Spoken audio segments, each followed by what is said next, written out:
So today we will be solving some important MCQs on general English, and this is the part 3 of our series, and all these questions are very important for the point of SAIL OCT examination and also similar other competitive examination. Okay, so yes, so welcome to Tutelage Academy once again, and starting with question number 1. Okay, so yes, find the correct synonym of the word punctilious. जो word है इसका correct word क्या है, synonym हमें बताना है पंक्टिलियस का. ठीक है, तो पंक्टिलियस का मतलब क्या होता है, केयरफुल. पंक्टिलियस का मतलब होता है केयरफुल, जो कि छोटे छोटे डिटेल्स पे ध्यान रखता है, केयरफुल रहता है. Meticulous is also synonym of punctilious. ठीक है, तो देखिए एक सिमिलर सा वर्ड है, पंक्चुअल भी है और पंक्टिलियस भी है. पंक्चुअल मतलब तो आपको पता ही होगा, जो लोग टाइम पर आते हैं, जो टाइम की कदर करते हैं, वो पंक्चुअल होते हैं. और बस वही है कि जो लोग केयरफुल होंगे वो लोग टाइम की कदर करेंगे ही, एंड वाइस वर्सा. तो देखिए दोनों वर्ड सिमिलर सा है, तो आप इस तरह भी याद रख सकते हैं. ठीक है, आप अपना एक ऐसा निमोनिक बना सकते हैं कि दोनों वर्ड सिमिलर से हैं. पंक्चुअल का मतलब who saves times. ठीक है, who likes to be on time, and the one who likes to be on time will be careful. और punctual का और careful का मतलब क्या हो जाएगा, punctilious. punctilious को हम careful भी कह सकते हैं. ठीक है, समझ में आ गया, right? Next moving to next question number 2. India has a security dash with respect to Bhutan and strategic sensitivities of its own vis-a-vis Doklam. ठीक है, vis-a-vis का मतलब क्या होता है, vis-a-vis का मतलब आपको पता होगा, vis-a-vis का मतलब होता है इन रिलेशन टू. क्या होता है मीनिंग, इन रिलेशन टू. ठीक है, तो what is the question, we will read once again कि India had security what, India had security obligation, disloyalty amid relinquish with respect to Bhutan and strategic sensitivities of its own in relation to Doklam. ठीक है, तो यहाँ पे देखिए, तो India के पास security की रिस्पॉन्सिबिलिटी हो सकती है. ऑब्लिगेशन मतलब क्या होता है, ऑब्लिगेशन मतलब रिस्पॉन्सिबिलिटी हो सकता है, ये हो सकता है, यहाँ पर रिस्पॉन्सिबिलिटी होता है and obligation can be possible है. India has security obligation with respect to Bhutan और India with respect to Bhutan, India has security responsibility. ठीक है, and strategic sensitivities of its own, अपना एक स्ट्रेटेजिक सेंसिटिविटी है in relation to Doklam. Right, disloyalty होगा क्या है, सिक्योरिटी की डिसलॉयल्टी तो बिल्कुल भी नहीं होगी. एमिड तो नहीं होगा. एमिड का मतलब क्या होता है, एमिड का मतलब इन बिटवीन, अमंग, है ना. एमिड्स कहते हैं ना, amidst all this chaos I was able to study for the exam well. ठीक है, amidst all this chaos, ठीक, ऐसा हम कहते हैं amidst. ठीक है, उसी से बना है amid. तो amid का यहाँ पर कोई रिलेशन नहीं है. relinquish मतलब क्या होता है, relinquish मतलब होता है त्याग करना, कुछ चीज छोड़ देना. राइट, कोई पोजीशन का त्याग कर देना, स्पेशली किसी पोजीशन के लिए यूज होता है relinquish. जैसे कि हम कह सकते हैं that yes, I relinquished my managerial role or I relinquished my technical role to start my own company. ठीक है, और to be a CEO. तो मैंने दूसरा रोल लेने के लिए, मैंने CEO बनने के लिए, अपनी कंपनी को स्टार्ट करने के लिए अपना जो करंट मैनेजरियल रोल था उसको त्याग कर दिया, उसको छोड़ दिया, relinquish. ठीक है, relinquish एक बहुत इंपॉर्टेंट वर्ड है. राइट, तो देखिए इस तरीके से आपको फिल करना है. अगर फिल इन द ब्लैंक्स आता है तो कौन सा वर्ड सबसे एप्रोप्रिएट यहाँ पर फिट हो रहा है वो आपको चूज करना है.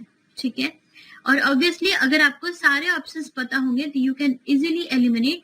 तो अच्छा ये रहेगा कि आप ज्यादा से ज्यादा वर्ड्स को पढ़ें, ज्यादा से ज्यादा वर्ड्स को जानें. ठीक है, नेक्स्ट क्वेश्चन नंबर 3.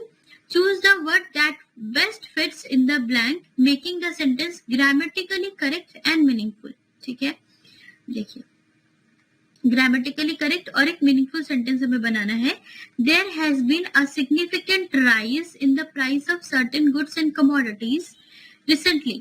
ठीक है, कुछ गुड्स, कुछ कमोडिटीज, कमोडिटीज मतलब कुछ सामान, कुछ गुड्स में हाल फिलहाल में क्या हुआ है, रिसेंटली हाल फिलहाल में प्राइस में इंक्रीमेंट हुआ है, ठीक है, थोड़ा प्राइस बढ़ा है कुछ कमोडिटीज का, making them dash for the common man. तो अगर प्राइस बढ़ता है तो कॉमन मैन को क्या दिक्कत आती है, making them price for the common man, making them progressive for the common man, making them troublesome for the common man. थोड़ा बड़ा लग रहा है troublesome for the common man, क्योंकि दाम बढ़ता है तो लोगों को दिक्कत आती है, ठीक है, लोगों को दिक्कत आती है, ट्रबलसम मतलब दिक्कत आ रही है, ठीक है। Supporting, making them supporting for the, तो सपोर्टिंग और प्रोग्रेसिंग तो बिल्कुल भी नहीं होगा, यहाँ पर कोई नेगेटिव वर्ड होगा कि कॉमन मैन को प्राइस का बढ़ने से दिक्कत हो रही है, ठीक है। तो making them unaffordable, unaffordable is the best option, ठीक है। अगर प्राइस बढ़ेगा तो लोगों का जो पेइंग कैपेसिटी है वो घटेगा, लोग उसको अफोर्ड नहीं कर पाएंगे, राइट। तो मेकिंग देम अनअफोर्डेबल मतलब लोग अभी उसे अफोर्ड नहीं कर पा रहे हैं, ठीक है। अगर अफोर्ड नहीं कर पाएंगे तो फिर दिक्कत हो गई, अफोर्ड नहीं कर पाएंगे then it will become troublesome, ठीक है, then it will be troublesome to live their life in the previous way as they were leading when the prices were good, right. तो हो सकता है इमीडिएट इफेक्ट क्या है, इमीडिएट इफेक्ट क्या है कि प्राइस बढ़ा तो लोग खरीद नहीं पा रहे, वो उनके लिए अनअफोर्डेबल हो गया है, राइट, ठीक है। नेक्स्ट क्वेश्चन नंबर 4 देखते हैं। क्वेश्चन नंबर 4 में भी हमें एरर स्पॉट करना है, एरर स्पॉट करना है। तो देखिए द रिपोर्ट सजेस्टेड, एक कोई रिपोर्ट है वो बता रही है कि some animals is likely to be extent in the near by future, ठीक है। इसमें इनफैक्ट दो एरर है, एक एरर तो आपको इजीली दिख रहा होगा, वो है सम एनिमल्स के साथ आर होगा, ठीक है, some animals are. Next error क्या है, द रिपोर्ट सजेस्टेड दैट, ये करेक्ट है, सम एनिमल्स आर बिल्कुल करेक्ट है, some animals are likely to be extinct, मतलब ऐसा लग रहा है रिपोर्ट पढ़ के कि कुछ एनिमल्स जो है वो एक्सटिंक्ट हो सकते हैं इन द नियर बाय फ्यूचर, मतलब आने वाले कुछ दिनों में, आगे आने वाले भविष्य में वो एक्सटेंट हो सकते हैं, ठीक है। एक और गड़बड़ कहाँ पर है बताइए, एक और गड़बड़ है यहाँ पर, इन द नियर फ्यूचर होता है, फ्यूचर मतलब आने वाले दिनों में, तो इन the near future, near by मतलब क्या होता है, नियर बाय मतलब क्या है, आसपास, ठीक है। In my in there is one shop of flowers nearby my house, मेरे घर के आसपास एक फूलों की दुकान है, तो वैसे में हम नियर बाय यूज करेंगे, फिर इन द नियर फ्यूचर होगा, ठीक है। फ्यूचर के लिए हम क्या यूज करेंगे, इन द नियर, आने वाले कुछ दिनों में, इन द नियर फ्यूचर, ठीक है, इन द नियर फ्यूचर, ठीक है, ओके, राइट, करेक्ट। हमारा आंसर क्या हो जाएगा, हमारा आंसर इनफैक्ट यहाँ पे 1 भी होगा और हमारा आंसर यहाँ पर 3 भी होगा, दोनों में ही गलती है, ठीक है, right. Next question number 5,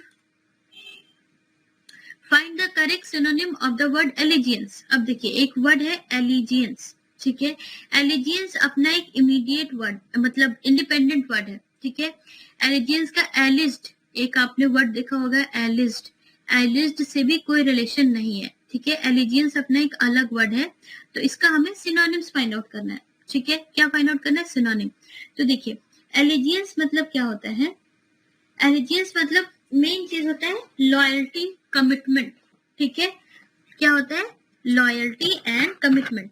allegiance से हम एक सेंटेंस क्या बना सकते हैं, एलिजियंस से हम एक सेंटेंस अगर भी बनाते हैं तो हम एक बना सकते हैं कि we should place allegiance to flag. देखिए ये सेंटेंस देखिए, ये सेंटेंस देखिए, we should pledge allegiance, allegiance to our flag, ठीक है। हमारा जो नेशनल फ्लैग है हमें उसके तरफ लॉयल्टी होनी चाहिए, हमारा उसकी तरफ एक कमिटमेंट होना चाहिए, ठीक है। तो वो होता है एलिजियंस, ठीक है, राइट। हमारा आंसर क्या हो जाएगा, पॉइंट नंबर ए, लॉयल्टी, ठीक है। Loyalty is the appropriate word, obedience नहीं है। ओबीडियंस मतलब क्या होता है, ओबीडियंस मतलब आज्ञाकारी, तो हम आज्ञाकारी नहीं है, हमारा अपना फेथफुलनेस है, हम लॉयल है, हम कमिटेड है, ठीक है, हमारे कमिटमेंट है, ठीक है। तो इस तरीके से हम एलिजियंस वर्ड को यूज करते हैं, ठीक है। सिंसियर भी नहीं होगा, फेथफुल भी नहीं होगा, डायरेक्ट होगा इसका लॉयल्टी, ठीक है। ओके, ये सारे ओबीडियंस और फेथफुल थोड़े क्लोज वर्ड है लॉयल्टी के, ठीक है। लेकिन ओबीडियंस और फेथफुलनेस ये एक तरह के एक दोनों सिनोनिम्स हो जाते हैं। और यहाँ पे डिफरेंस है कि हमारा कमिटमेंट है, हमारी लॉयल्टी है, हमारा सेल्फ डिसिप्लिन है कि हमें लॉयल होना है, हमें कमिटेड रहना है, ठीक है। That is what is allegiance, ठीक है। ओके, नेक्स्ट एक वर्ड देखिए, बहुत इंटरेस्टिंग वर्ड है ये, फिडेलिटी, ठीक है। Find the correct synonym of the word Fidelity. Fidelity का सिनोनिम, तो फिडेलिटी मतलब होता है रिलायबिलिटी, भरोसा को ही हम कहेंगे फिडेलिटी, ठीक है। भरोसा, रिलायबिलिटी, ट्रस्ट भी है, यहाँ पर ट्रस्ट भी हो सकता है, बिल्कुल, जब रिलायबिलिटी है तो ट्रस्ट भी हो सकता है। और क्या है आंसर में हमारा, कॉन्फिडेंट, वर्दी भी नहीं होगा, कॉन्फिडेंट भी नहीं होगा, फिडेलिटी, रिलायबिलिटी होगा, ट्रस्ट भी हो सकता है, बिल्कुल हो सकता है, ठीक है। देखिए फिडेलिटी मतलब हो गया, अगर यहाँ पे फेथफुलनेस होता तो भी हम कहते हैं कि फिडेलिटी का सिनोनिम है, ठीक है। और आपने सुना होगा एक हमारा वाईफाई, ठीक है, we say internet, we use internet through wifi. Wifi का मतलब क्या होता है पता है? वाईफाई का मतलब होता है वायरलेस फिडेलिटी, ठीक है, वायरलेस फिडेलिटी। फुल फॉर्म क्या होता है वाईफाई का? Wireless Fidelity. और यहाँ पे वही फिडेलिटी है, ठीक है। और वाईफाई से आप हाई फाई भी नहीं समझिएगा, hi fi is high five मतलब जब चीयर्स करते हैं तो ओके लेट्स हाई फाइव, तो मतलब हम चीयर्स कर रहे हैं, सेलिब्रेट कर रहे हैं, तो ये डिफरेंट है, ठीक है। तो फिडेलिटी, फेथफुलनेस, रिलायबिलिटी, ट्रस्ट, ये एक जैसे वर्ड है, ठीक है। एलिजियंस, लॉयल्टी, कमिटमेंट, ये एक जैसे वर्ड है, ठीक है, राइट। ओके, नेक्स्ट, एक जैसे मतलब synonym to each other. Find the correct synonym for the word indifferent, ठीक है। अब देखिए इनडिफरेंट वर्ड का क्या सिनोनिम होता है। इनडिफरेंट वर्ड आपने कई बार सुना होगा, मे बी इधर उधर, ठीक है। देखिए इनडिफरेंट का मतलब होता है सिंपली अनकंसर्न, फर्क ही नहीं पड़ता, ठीक है। किसी चीज के लिए ना हमारा पॉजिटिव व्यू है ना हमारा नेगेटिव व्यू है, क्योंकि हमें फर्क ही नहीं पड़ता। कभी कभी क्या होता है कि नेगेटिव व्यू से लेके भी हम कंफ्यूज हो जाते हैं इंडिफरेंट, ठीक है। इंडिफरेंट मतलब होता है कि नहीं, हमारा कोई मतलब नहीं है, कोई अच्छा करे या बुरा करे, या कोई भी पर्सन अच्छा करे या बुरा करे, हमें उस इंसान से कोई कंसर्न नहीं है, that is what is indifferent, ठीक है। हम कह सकते हैं ऐसा कि yes, we can say like we have become indifferent to others pain, we have become indifferent to our to others poverty, others pain, ठीक है। मतलब हमें लोगों से पाके फर्क नहीं पड़ रहा है, ठीक है, अगर वो तकलीफ में है तो that is what is indifferent, ठीक है। Okay, right, we have become indifferent to suffering of others, हम ऐसा कह सकते हैं, बिल्कुल राइट। तो we are unconcern of suffering of others, ठीक है, right. Next, find the correct word for correct synonym of the word condemn, ठीक है। ये सारे वर्ड जो आप है ना, इंडिफरेंट, कंडेम, आप न्यूज़पेपर में काफी देखेंगे। कंडेम मतलब क्या होता है? कंडेम मतलब होता है डिसअप्रूवल, हेट, ठीक है, हेट, ओके ओके, राइट। हो सकता है जैसे कि farmer condemned the idea of new farm bills, ठीक है, that is why they are protesting in Delhi. Farmers जो है वो कंडेम्ड कर रहे हैं किसके आइडिया को? फार्म बिल के आइडिया को, न्यू फार्म बिल के आइडियाज को, ठीक है। तो that is what is strong disapproval. और कंडेम का ही हमारा सिनोनिम क्या हो जाता है? हमारा सिनोनिम हो जाता है सेंसर, ठीक है। सेंसर मतलब क्या होता है? स्ट्रॉन्ग क्रिटिसिज्म, बहुत ही ज्यादा क्रिटिसिज्म, ठीक है, स्ट्रॉन्ग डिसअप्रूवल, ठीक है। जैसे कि आप कह सकते हो कि जब मैगी में हमने क्या पाया था? सिलिका पाया था, I think silica, it was silica और समथिंग। तो द मैगी की जो कंपनी थी, तो Maggi was censored for using silica in their composition और in their content, in their ingredient, ठीक है। मैगी को सेंसर कर दिया गया था because they were using silica in its ingredient. तो सेंसर मतलब स्ट्रॉन्ग डिसअप्रूवल, ठीक है, strong criticism. The government was that company was censored for using illegal component in their manufacturing. ठीक है, हम ऐसा कह सकते हैं, बिल्कुल कह सकते हैं. ठीक है, अप्रूव का मतलब तो आपको पता ही है, क्वालिफाई का मतलब भी पता होगा. डिस्पेयर मतलब क्या होता है? डिस्पेयर मतलब होता है होपलेसनेस. ठीक है, कोई उम्मीद ही नहीं है, आप इतने उदास हो गए, आपको कोई उम्मीद नहीं है. ठीक है, he was in utter despair when he could not clear UPSC examination. अगर वो UPSC एग्जामिनेशन क्लियर नहीं कर पाया तो वो बहुत ज्यादा होपलेस था. He was in utter despair. हम ऐसा बिल्कुल कह सकते हैं, ऐसा सेंटेंस बना सकते हैं. ठीक है, राइट. नेक्स्ट देखिए क्वेश्चन नंबर 9. Jeopardy peril. तो जेलसी का क्या होगा? तो देखिए जियोपार्डी मतलब क्या होता है? जियोपार्डी मतलब होता है रिस्क. जियोपार्डी मतलब रिस्क. ठीक है, तो जैसे कि हम कह सकते हैं by pointing fingers at his boss he put his career at jeopardy. ठीक है, उसने अपने बॉस पर उंगली उठाई और उसके बाद और उसके थ्रू उसने अपना करियर को रिस्क में रख दिया. he put his career at jeopardy by putting finger on his boss. हम ऐसा कह सकते हैं. ठीक है, तो jeopardy मतलब रिस्क. ठीक है, my career is at risk. my career, you are jeopardizing my career. इसको वर्ब भी बना सकते हैं. ठीक है, ये अभी क्या है? नाउन है. नाउन है, इसको वर्ब कैसे बनाएंगे? jeopardizing. ठीक है, jeopardizing. You are jeopardizing my career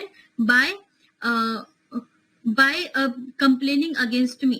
ठीक है, तो तुम मेरे खिलाफ कंप्लेन कर रहे हो. That means you are putting my career at risk. तो अब उसको क्या कह सकते हो? You are not. आप ऐसा मत कहिए कि you are putting my career at risk. आप ऐसा कहिए you are jeopardising my career. ये बिल्कुल करेक्ट होगा. ठीक है, पेरिलस. पेरिलस मतलब क्या होता है? पेरिलस मतलब भी होता है डेंजर. पेरिलस मतलब होता है डेंजर. ठीक है, तो पेरिलस का भी एक वर्ड, पेरिलस इज नाउन. यहाँ पे दोनों नाउन है. ठीक है, और पेरिलस को हम एक तरह से हम एडजेक्टिव बना सकते हैं. पेरिल को एडजेक्टिव क्या हो जाएगा? पेरिलस. ठीक है, पेरिलस. और पेरिलस में मतलब हम इसको कह सकते हैं, आई नहीं होगा, सॉरी. पेरिलस, हाँ 1 मिनट. तो कहते हैं ना कभी कभी कि ये जर्नी बहुत डेंजरस है. अब हम लोग बहुत डेंजरस जर्नी कर रहे हैं, तो हम कह सकते हैं it is a perilous journey. ये जर्नी काफी डेंजरस है. ठीक है, ओके. तो इस तरह से ये दोनों वर्ड जो है वो आपस में सिमिलर से ही है. रिस्क है, जहां रिस्क है वहां डेंजर, जहां डेंजर है वहां रिस्क. ठीक है, तो जेलसी. जेलसी का भी हमें सिमिलर सा वर्ड ढूंढना होगा. जेलसी का सिमिलर वर्ड क्या है? एनवी. एनवी यहाँ का जेलसी का सिमिलर सा वर्ड है. हमारा आंसर हो जाएगा point number A, envy. Right. Next question number 10. Fill in the blanks. The rule essentially split those organizations into in order to keep cash, federal family dollars. तो in order to keep, देखिए in order, यहाँ पे to होगा, to नहीं, देखिए in order to keep dash federal family dollars. मतलब क्या हुआ कि फैमिली डॉलर्स को कुछ करना था, तो क्या करना था? अप्रोबेशन, रिफलिंग, पेक्युलैरिटी और क्या क्या ऑप्शन है? Drawing, barrier, solely. थोड़ा सा टफ है बट सॉल्व करना है, धीरे धीरे आराम से हो जाएगा. ठीक है, तो देखिए, तो इन ऑर्डर टू कीप के बाद क्या होगा? कुछ ऐसा आईएनजी वाला चीज आना चाहिए. तो in order to keep drawing family dollars बिल्कुल सही है. मतलब in order to keep approbation family dollars suit कर रहा है क्या? सूट नहीं कर रहा है. अप्रोबेशन मतलब क्या होता है? अप्रूवल. ठीक है, अप्रोबेशन मतलब अप्रूवल. तो कुछ मतलब यहाँ मीनिंग नहीं बन रहा है. और हमारे पास ऑप्शन क्या क्या है? ड्रॉइंग है और अप्रोबेशन है, बस. तो फैमिली डॉलर्स को ड्रॉ करते रहने के लिए, फैमिली डॉलर्स को, फेडरल फैमिली डॉलर्स को ड्रॉ करते रहने के लिए जो ऑर्गेनाइजेशन थे वो दो पार्ट में स्प्लिट हो गए.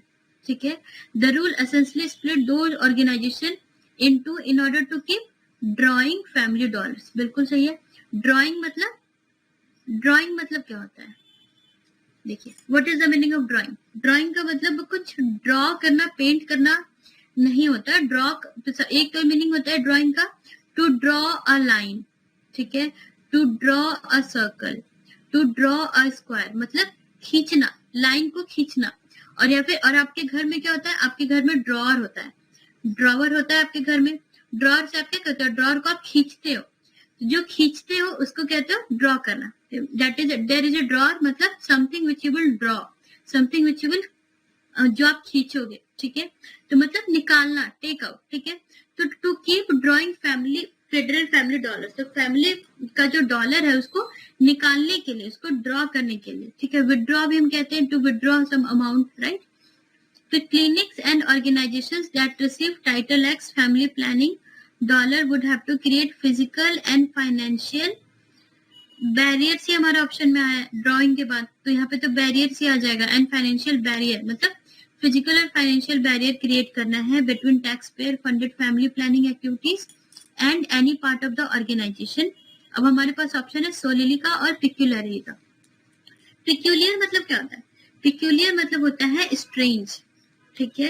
पिक्यूलियर मतलब स्ट्रेंज होता है, तो यहाँ पर हो जाएगा पिक्यूलरली मतलब स्ट्रेंजली, इन अ स्ट्रेंज वे, ठीक है। पिक्यूलियर कभी आप कभी कभी क्या होता है, कुछ स्ट्रेंज साइट दिखता है in the night, suppose there was a peculiar sight in jungle in the midnight, ठीक है। आप ऐसा कह सकते हो, कुछ स्ट्रेंज सा साइट दिखा जंगल में, तो उसी तरीके से है। तो yes, which will now have to be dash privately funded, तो which will now have to be solely privately funded, बिल्कुल सही है। मतलब जो फंड है उसको हम अकेले, solely मतलब in a only way, career और solely, ये तीनों बिल्कुल परफेक्टली फिट हो रहा है यहाँ पर, ठीक है। राइट, करेक्ट, हमारा आंसर क्या हो जाएगा, पॉइंट नंबर ए। ओके, ठीक है। Next question number 11, find the meaning of the idiom. ये इडियम का मीनिंग बताना। There is no need to rake up an old quarrel, एक जो कोई दबा हुआ झगड़ा है, पुराना झगड़ा है, उसको जगाने की कोई जरूरत नहीं है। इसका मीनिंग तो यहाँ पर यही है कि उसको जगाने की कोई जरूरत नहीं है अगर कोई पुराना झगड़ा है तो आंख बंद करके यहाँ पर स्टार्ट पे क्लिक नहीं करना है, ठीक है। यहाँ पे क्या किया जा रहा है, रेकअप मतलब कोई ऐसी चीज जो पहले एग्जिस्ट करती थी अभी एग्जिस्ट नहीं कर रही है और आप उसे जगा रहे हो, कोई दबी हुई चीज को जगाना। रेकअप का मतलब शुरू करना नहीं होता है, रेकअप का मतलब होता है कोई चीज फिर से स्टार्ट करना, ठीक है। अगर यह रीस्टार्ट होता तो आप कंसीडर कर सकते थे। तो हमारे पास ऑप्शन क्या है, रिवाइव का। रिवाइव मतलब क्या होता है, पुनर्जीवन, पुनर्जीवित करना, पुनर्जीवित करना। तो there is this no need to rake up an old quarrel, किसी पुराने झगड़े को पुनर्जीवित करने की जरूरत नहीं है, ठीक है। राइट, इसलिए हमारा आंसर हो जाएगा पॉइंट नंबर डी, ठीक है। नेक्स्ट क्वेश्चन नंबर 12 देखिए, to have a face like a thunder, ठीक है। To have a face like a thunder, इसका मतलब क्या होता है, मतलब चेहरा ऐसा है कि बिल्कुल देख के लग रहा है कि बिजली कड़ती चेहरे पे, ठीक। तो इसका मतलब क्या हुआ, to appear and disappear suddenly नहीं, to have an expressionless face नहीं, बहुत सारा एक्सप्रेशन है चेहरे पे, ठीक, ऐसा नहीं है। टू लुक वेरी एंग्री, बिल्कुल सही, टू लुक वेरी एंग्री। तो my father's face look like a thunder when he saw my result, ठीक है, बिल्कुल कह सकते हैं क्योंकि मेरे पापा बहुत गुस्सा हो गए जब उन्होंने मेरा रिजल्ट देखा, तो ठीक है। तो my father's face look like the thunder when he saw my result, बिल्कुल सही है, हम ऐसा यूज कर सकते हैं। Try to use this idioms in your daily life, ठीक है, ठीक है। अपने माइंड में भी, डेली लाइफ में भी आप इसको यूज करने की कोशिश कीजिए। To deal with something that is unpleasant नहीं होगा, to be determined to oppose something नहीं, बस वेरी एंग्री मतलब your face is looking like a thunder, why are you so angry, ठीक है। आप ऐसा कह सकते हैं, अपने दोस्तों को कह सकते हो, why your face is looking like thunder, ठीक है। Okay, next question number 13, too big for one's boots, too big for one's boots, इसका मतलब क्या हुआ, इसका मतलब हो गया, आप देखिए, attentive things which one is not capable of doing. In fact अगर यहाँ पे अपोजिट बोला जाता तो हम इसे टिक करते, ये गलत है। टू कंसीडर, देखते हैं, so big that one can hardly believe it, बिल्कुल गलत, ठीक है। यहाँ पे कुछ बड़े चीज की बात नहीं की जा रही। A situation which is extremely difficult to handle नहीं, something which is beyond comprehension, to consider. अब आप बोलोगे कंसीडर का मतलब क्या है और इसका मतलब क्या है, दोनों का मतलब क्या है, ठीक है। देखिए, तो टू कंसीडर मतलब एक्सेसिव मतलब अगर हम कहते हैं ना he is too conceited, वो बहुत ज्यादा conceited है, मतलब he is extremely proud of himself, वो अपने आप को बहुत ज्यादा इम्पोर्टेंट मानता है, वो बहुत ज्यादा बोस्ट करता है अपने बारे में, सिर्फ और सिर्फ अपनी तारीफ करता है, और बस बोस्टफुल है, एरोगेंट है, he thinks very big of himself, तो ही इज टू कंसीडर्ड हम ऐसा कहेंगे, ठीक है। And too big for one's foods, इसका मतलब भी सेम वही हुआ, ठीक है। तो अगर कोई खुद की बहुत तारीफ कर रहा है, हम उसे ऐसे कह सकते हैं कि why are you getting too big for your boots, why are you getting, देखिए why are you getting too big for your own boots, for your boots भी कह सकते हैं, मतलब तुम अपनी इतनी ज्यादा तारीफ क्यों कर रहे हो, तुम अपने आप को इतना प्रेज क्यों कर रहे हो, why are you being so boastful about yourself, why are you being so self important, why are you being so conceited, why are you getting too big for your boots, हम ऐसा कह सकते हैं, ठीक है, right, okay. Next question number 14, ये भी बहुत मजेदार सा इडियम है, between the devil and the deep blue sea, ठीक है। मतलब क्या हुआ, इसका मतलब क्या हुआ, इसका मतलब अगर आप हिंदी में समझने की कोशिश करोगे तो आपको समझ में आ जाएगा। Between the devil and the deep blue sea, क्या होगा इसका मतलब कि एक तरफ शैतान है और एक तरफ गहरा समुंदर है, किधर जाए, एक तरफ कुआं एक तरफ खाई, बस वही चीज है, मतलब हमारे पास दो ऑप्शन है और दोनों ही खतरनाक है, हम क्या चूज करें, किसी को भी चूज नहीं कर सकते। तो between the devil and the deep blue sea, तो ये सारे इडियम्स जो है वो काफी एग्जाम्स में आते हैं और ये आप डेली लाइफ में भी यूज कीजिए, ठीक है, डेली लाइफ में भी यूज कीजिए। I have devil on one side and deep blue sea on other side, आप ऐसा कह सकते हो, बिल्कुल कह सकते हो, ठीक है। तो देखिए अब इसका ऑप्शन चूज करेंगे, something that is said in confidence, बिल्कुल गलत, बिल्कुल गलत। To be aware of what will bring some advantage और गेन, ओके, ये भी गलत है। Having to choose between two alternative neither of which is good, बिल्कुल सही, दो अल्टरनेटिव चूज करना है, एक तरफ कुआं एक तरफ खाई, किसे चूज करेंगे, कोई सा भी अच्छा नहीं है, दो अल्टरनेटिव है, दोनों ही अच्छा नहीं है। Having to choose between the good and bad, नहीं, दोनों ही बैड है, एक गुड और एक बैड तो है नहीं। टू वर्क अंडर क्रूअल और विकेड पीपल, बिल्कुल गलत, ठीक है। तो हमारा आंसर हमें क्लियर है, having to choose between two alternatives which is both of them are bad, ठीक है। Between the devil and the deep blue sea, मैं फिर से बोल दूं ताकि याद हो जाए आप लोगों को। Next question number 15, to be in stitches, ये भी काफी मजेदार है, ठीक है। टू बी इन स्टिचेस इसका मतलब क्या होता है, ठीक है, इसका मतलब ये होता है to destroy something violently, to put in extra work, to use the needle and the thread, to laugh a lot, ठीक है। तो जो सबसे सिंपल लग रहा है इसका मीनिंग बस वही होता है, टू लाफ अ लॉट, ठीक है, ठीक है। टू लाफ अ लॉट मतलब she was in stitches when she as soon as she heard my joke, वो जैसे ही मेरा जोक सुनी वो शी लाफ्ड अ लॉट, तो शी वाज इन स्टिचेस, ठीक है। Sometimes in novel or in movies you see these things are such idioms are used, to be in stitches, ठीक है, understood। इसको यूज कैसे करना है, right. why you all people are in stitches, मतलब आप लोग इतना क्यों हंस रहे हो, what is the reason, ठीक है, तो ऐसे यूज कर सकते हैं। Next question number 16, which sentence is written in passive voice, अब देखिए इसमें पहचानना है, हमने एक्टिव पैसिव तो काफी सॉल्व किया, अब पहचानना है कि कौन सा सेंटेंस पैसिव में है और कौन सा सेंटेंस एक्टिव वॉइस में है, ठीक है।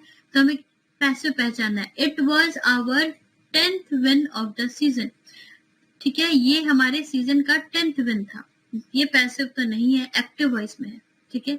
The score board flashed the final numbers, गलत है, एक्टिव नंबर्स में है, एक्टिव वॉइस है, the final numbers were flashed on the score board, ये हो जाएगा पैसिव, ठीक है। The game was won in last 30 second, क्या होगा, ये एक्टिव होगा या पैसिव होगा, तो 16 का आंसर हमारा बिल्कुल सही सी होगा, the game was won in last 30 second, यहाँ पे देखिए वॉज वॉन, गेम को जीत लिया गया था in last 30 second, we win the game, we won the game in last 30 seconds, the game was won in last 30 second, समझ में आ रहा है, ये किस में है, ये पैसिव वॉइस में है, ठीक है, राइट। द फॉरवर्ड स्लैम डंक the ball in a brilliant last minute play. ठीक है, तो लास्ट मिनट में जो क्या हुआ, जो कोई फॉरवर्ड स्लैम था वो बॉल को डंक कर दिया। ठीक है, तो ये तो सिंपल सा एक एक्टिव सेंटेंस है, इसमें तो ऐसा कुछ दिख नहीं रहा है पैसिव का। अगर ऐसा रहता कि the ball was dunked by the forward slam in the brilliant last minute play, तो हम कहते हैं कि वो पैसिव है। ठीक है, तो हमारा answer clearly point number C होगा। ठीक, next question number 17, change the. ठीक है, आपको स्पीच चेंज करना है, एक्टिव से पैसिव बनाना है। Had someone made all the necessary arrangement, क्या किसी ने सारे अरेंजमेंट्स का सारे नेसेसरी अरेंजमेंट्स कर दिए हैं, हम पूछ रहे हैं। ठीक है, इसका पैसिव क्या होगा, इसका पैसिव होगा और necessary arrangement has been done by someone or not, कुछ ऐसा। ठीक है, तो यहाँ पे देखिए has all the necessary arrangements been made by someone, या यहाँ पर हैज है तो हैज का क्या हो जाता है, it for example he has done, तो he has done the work, the work has been done by him। ठीक है, ऐसा होता है, तो has के साथ has been आ जाता है, right. he has done the work has been done by him, ऐसा होता है, राइट। has के साथ has been हो जाएगा, तो has someone made all the necessary arrangements, तो have all the necessary arrangements made by someone, हमारा ये होगा आंसर। तो देखिए यहाँ पे हैज है, हैज नहीं होगा, हैज इसलिए नहीं होगा क्योंकि यहाँ पे देखिए हैज सिंगुलर के लिए यूज होता है और यहाँ पे हम समवन को रेफर कर रहे हैं, मतलब किसी एक पर्सन को रेफर कर रहे हैं। Had someone gone to the market, had someone brought my medicine, had someone made the necessary arrangement, यहाँ पर हम एक पर्सन को रेफर कर रहे हैं। This is the subject, subject ये है और सब्जेक्ट सिंगुलर है। ठीक है, अगर हम पैसिव में आते हैं, तो हमारा जो सब्जेक्ट है वो क्या है, सब्जेक्ट हमारा ये है, प्लूरल है। Necessary arrangement, has all the necessary arrangements made by someone. ठीक है, तो हम यहाँ पर हैज के थ्रू किसको रेफर कर रहे हैं, हैज के थ्रू हम नेसेसरी अरेंजमेंट्स को रेफर कर रहे हैं, और ये क्या है, ये प्लूरल है, तो प्लूरल के साथ हम हैव लगाएंगे, राइट। Have all the necessary arrangements made by someone बिल्कुल सही होगा। तो यहाँ पे देखिए have all the necessary arrangements been all made by someone, ये थोड़ा सेंटेंस जो है वो लॉजिकल नहीं लग रहा है। ठीक है, अब देखिए हैव ऑल द नेसेसरी, क्योंकि नेसेसरी अरेंजमेंट के साथ क्या है, ऑल द है, मतलब सभी नेसेसरी अरेंजमेंट्स। ठीक है, सिर्फ नेसेसरी अरेंजमेंट नहीं, सभी नेसेसरी अरेंजमेंट। तो क्या सभी नेसेसरी अरेंजमेंट्स कर दिए गए हैं इस किसी के द्वारा। ठीक है, तो have all the necessary arrangements, ये साथ में, सारा का सारा साथ में हमारा सब्जेक्ट है, और जो क्योंकि ये प्लूरल है तो इसके साथ क्या लगेगा, हैव लगेगा। Have all the necessary arrangement being made by someone, been add होगा and then been made by someone। ठीक है, क्लियर है, बिल्कुल सही, ओके, राइट। अगर हैज के साथ V3 रहता है तो हम उसे कन्वर्ट करते हैं, तो उसके साथ हैव बीन के साथ हैव बीन और फिर V3 आता है। ठीक है, okay. Next question number 18, spot the error, error बताना है। Your admission into this university will be dependent on the marks you score in the entrance examination। आप बोलोगे इसमें तो कोई भी गलती नहीं है, यही बोलोगे कि इसमें कोई भी गलती नहीं है। Your admission into this university will be dependent on the marks you score in the entrance examination। लेकिन एक्चुअल में आपसे कोई ये सेंटेंस बोलेगा तो कैसे बोलेगा, वो ऐसे बोलेगा कि आपका एडमिशन इस यूनिवर्सिटी में अगर होता है तो वो डिपेंड करेगा कि आप क्या मार्क्स स्कोर करते हो, तो वो डिपेंड करेगा, तो will depend upon, will be dependent on नहीं, आपके मार्क्स पे निर्भर नहीं करता है, आपके मार्क्स पे डिपेंड करेगा। देखिए तो will depend एक appropriate वर्ड, appropriate लगे, देखिए ग्रामेटिकली तो ये करेक्ट नहीं है, लेकिन अगर आप यूज करोगे कि how much mark you score, your admission will depend upon this, तो हम लोग एक कैसे एक correct way of telling, correct way of स्टेटिंग, correct way of suggesting is your admission into this university will depend on the marks. ठीक है, ये appropriate है, ये लॉजिकल है। ठीक है, will depend on the marks you score in the examination, simple है, जितना मार्क्स लाओगे उस पर डिपेंड करेगा, तो डिपेंड करेगा, विल डिपेंड। ठीक है, उस पर डिपेंडेंट होगा नहीं, डिपेंडेंट का जो यूसेज है वो दूसरे तरीके से होता है, इस तरीके से नहीं होता है, ठीक है। जैसे कि that poor person is dependent on that rich person for food, ठीक है, तो वो अलग चीज हो जाती है, ठीक है। Next question number 19, in spite of all odds he pursued with his goal with grit and determination, ठीक है। in spite of all odds के यहाँ पे क्या मतलब हुआ, ऑल ऑड मतलब क्या होता है, ऑड मतलब कुछ ऐसी चीज जो आपको ठीक नहीं लग रही, जो आपके अनुकूल नहीं है, जो आपके अनुकूल नहीं है। तो बहुत सारी ऐसी परिस्थितियां होती हैं जो अनुकूल नहीं होती है, तो उन सारी परिस्थितियों के लिए, उन सारी सिचुएशन के लिए ऑड यूज किया गया है कि परिस्थितियां बिल्कुल भी अनुकूल नहीं थी। In spite of all odds, देखिए, और यहाँ पे इन स्पाइट का यूज भी देखिए, जो कि मैंने लास्ट सेशन में बताया था। इन स्पाइट के साथ ऑफ यूज होता है, और इन स्पाइट के साथ जो फ्रेज आता है उसके ऑपोजिट में ये रहता है कि बहुत सारी परेशानियां थी, बहुत सारी परेशानियां थी। ऑल ऑड्स मतलब बहुत सारे बहुत जो परिस्थितियां थी वो अनुकूल नहीं थी। ही परस्यूड, लेकिन वो परस्यू किया अपने गोल को, ठीक है, with grit and determination. Grit मतलब क्या होता है, ग्रिट मतलब होता है लगन, परसिवरेंस, ठीक है। हमारी सानिया मिर्जा हो गई, ठीक है, या फिर कोई कोई किसी भी फेमस पर्सनालिटीज को ले लीजिए, या फिर यूपीएससी रैंक 1 शुभम कुमार, ठीक है, तो he would have prepared UPSC, he would have done the preparation with much grit and determination, बहुत लगन के साथ उसने किया होगा, ठीक है। तो वही बहुत ज्यादा जो लोग जो बहुत डिफिकल्ट सिचुएशन में सर्वाइव करते हैं, परसिवर करते रहते हैं, मुश्किल चीजों को झेलते रहते हैं, उसको हम कहते हैं ग्रिट एंड डिटर्मिनेशन, लगे रहना, छोड़ना नहीं, ठीक है भाई, सही है। तो in spite of all odds he pursued with his goal with grit and determination, यहाँ पे गलती है, he pursued his goal, उसने अपने लक्ष्य को परस्यू किया, लक्ष्य विथ लगाने का कोई जरूरत नहीं है, ये बस ऐसा ही दिया हुआ है, ठीक है, आपको कंफ्यूज करने के लिए। he pursued his goal, उसने अपने गोल को परस्यू किया, वो अपने गोल के साथ परस्यू नहीं करेगा, वो अपने गोल को परस्यू करेगा, ठीक है। तो बहुत प्रतिकूल, बहुत अपोजिट सिचुएशंस में भी वो अपने गोल को परस्यू किया with grit and determination, right, okay. Question number 20, real courage and the most complete diligence in his hard work are the reasons for his success, ठीक है।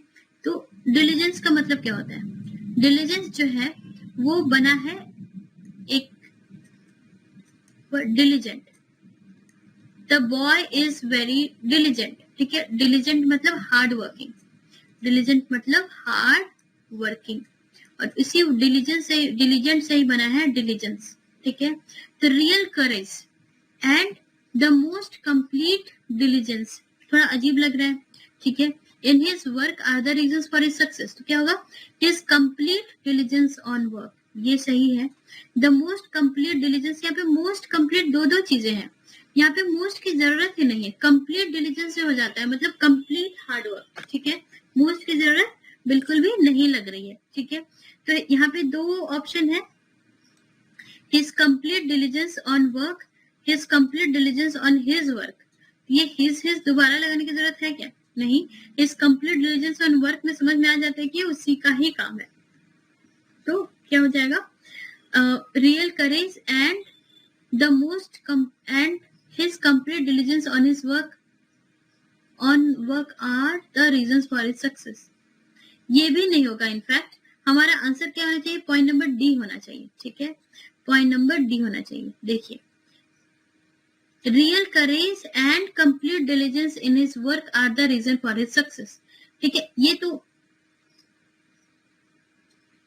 राइट, समझ रहे हैं। देखिए यहाँ पर पॉइंट एक पॉइंट दिया हुआ है कि कौन कौन सा रीजन थे उसके सक्सेस के लिए, तो reason 1 was real courage and then complete diligence, ठीक है। तो point number 1 and point number 2 in his work are the reasons for his success, ठीक है, okay. So our answer will be point number D, to make the sentence logical, ठीक है, logical बनाने के लिए, ठीक है। अभी अगर हम इसी को लेते तो उतना नहीं होता, real courage and his complete diligence, उसका तो कंप्लीट, उसका हिज तो फिर रियल करेज के सामने भी आना चाहिए, ठीक है। तो real courage and complete diligence in his work, ये दोनों को अकाउंट कर ले रहा है, right? Clear? Okay. Next question number 21, he called the fire service when he had seen the house on fire. ठीक है, वो फायर सर्विस को कॉल किया कब? जब उसने घर पे आग लगते देखा। तो he had seen का नहीं होगा, when he saw the house on fire, simple है। when he saw the house on fire, he will से तो होगा नहीं, when the house has been seen भी नहीं होगा, when the house is seen भी नहीं होगा। जैसे ही वो घर को देखा, कि जैसे ही उसने देखा कि घर में आग लगा है, तो as soon as he saw the house is on fire, he called the fire service. बिल्कुल सही है, करेक्ट है, सिंपल है। तो क्या होगा? when he saw the house, he called the fire service. ठीक, right? Next question number 22, my parents both are doctors. ये सही है या गलत है? सिंपल सा स्टेटमेंट है, बताइए। my parents both are doctors. तो देखिए, अगर जो बोथ वर्ड है ना, बोथ वर्ड अगर पेरेंट्स के ये साथ यूज करना है तो हम उसे पेरेंट्स के पहले यूज करते हैं, ठीक है? बोथ पेरेंट्स अच्छा लगता है सुनने में या यूसेज में। Both parents of mine are going to Australia, ठीक है? या फिर both parents are hard working, both parents are taking care of me, both parents are very emotional, ठीक है? तो ऐसे यूज करते हैं। Parents both are very emotional, no, ठीक? तो my parents both are doctors, तो इसमें हो जाएगा both of my parents are doctors, ठीक है? Both my parents are doctors. My either parents नहीं होगा, आइदर ऑफ माई पेरेंट्स मतलब कोई एक, either of the two has gone to the market, मतलब दोनों में से कोई एक मार्केट गया है, ठीक है? तो माई पेरेंट्स इधर, ये भी नहीं होगा। Both my parents, yes, both my parents are doctors, both my parents are doctors. हमें इसे रिप्लेस करना है किससे? बोथ माई पेरेंट्स से, ठीक है, right? Next question number 23, find correct spelling. Correct spelling बताना है किसका? इंसिस्टेंटली का करेक्ट स्पेलिंग है point number D, this one. और इंसिस्टेंटली मतलब बिना रुके, कॉन्टिन्यूअस बस होता ही रहे बिना रुके। तो यहाँ पे हम क्या कहेंगे? हम कह सकते हैं it was raining insistently in Uttarakhand में बिना रुके कॉन्टिन्यूअस बारिश हो रही थी। तो किसी को आपको अगर सपोज बताना हो, कुछ बातें करनी हो कि हाँ कि बारिश तो रुक ही नहीं रही थी उत्तराखंड में, and it caused major flood, तो आप कह सकते हो कि it was raining insistently in Uttarakhand, ठीक है, right? Okay. Next question number 24, you must be back 4 o'clock, तुम्हें 4 बजे तक वापस आ जाना है, ठीक है? तो हम यहाँ कहेंगे, क्या कहेंगे? You must be back by 4 o'clock, to by 4 o'clock, you must be back in 4 o'clock, या you must be back for 4 o'clock। तो हमारा आंसर हो जाएगा you must be back by 4 o'clock, ठीक है? By 7 you have to come, we will have dinner by 2 p.m. by 8 p.m.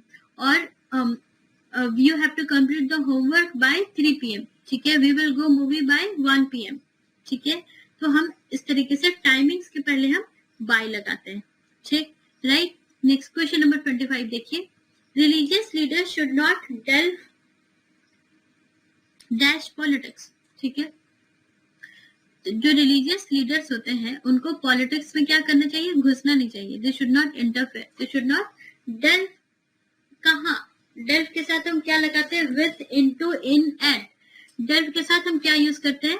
तो actually हम लोग डेल्व के साथ यूज करते हैं, 1 second, यस, इनटू, ठीक है? एक फ्रेज है डेल्व इनटू या फिर delve deep into, delve deep. तो कहीं पर आपको दिया हुआ रहेगा डेल्व डीप, तो उसके बाद आपको लगाना है इनटू, ये एक तरह का फ्रेज है, ठीक है? Please don't delve deep into my matter, या फिर please don't delve into my matter.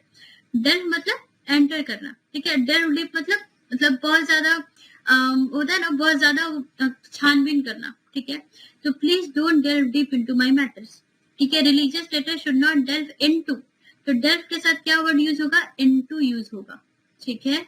तो do not delve in, should not delve in politics भी गलत हो जाएगा, should not delve at politics भी गलत हो जाएगा, it should be delve into. ये एक फ्रेज है, हमेशा डेल्व के साथ इनटू यूज होता है, ये एक कंप्लीट फ्रेज है, ठीक है, डेल्व इनटू भी यूज हो सकता है, डेल्व डीप इनटू भी हो सकता है, ठीक है, लेकिन ऐसा ही होगा, ठीक, राइट, या, so that's it for today friends, and या आई thank you all for your time. I think you would have enjoyed this session.